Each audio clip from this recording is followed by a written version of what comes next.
আসসালামু আলাইকুম রহমতুল্লাহ। Hello guides, আশা করি সকলে ভালো আছেন। আজকে আপনাদেরকে একটা সুন্দর জিনিস দেখাবো। এই যে কচুরি পানা, এটা আপনার বরিশালের ভাষায় বলা হয় টগরা। এটা খালে খালে থাকে এবং এই যে কচুরি পানাটা দেখতেছেন, এটা এই যে এই দিনে অর্থাৎ শীতের দিনে বিশেষ করে আপনার ওই যে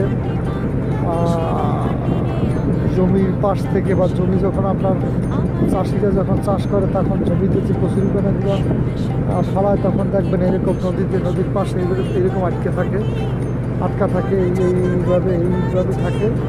এই যে টোটাল নদী একসময় ব্লক হয়ে যায়। যখন জোয়ার হবে দেখবেন যে জোয়ারে টোটাল নদীটা ব্লক হয়ে যায়।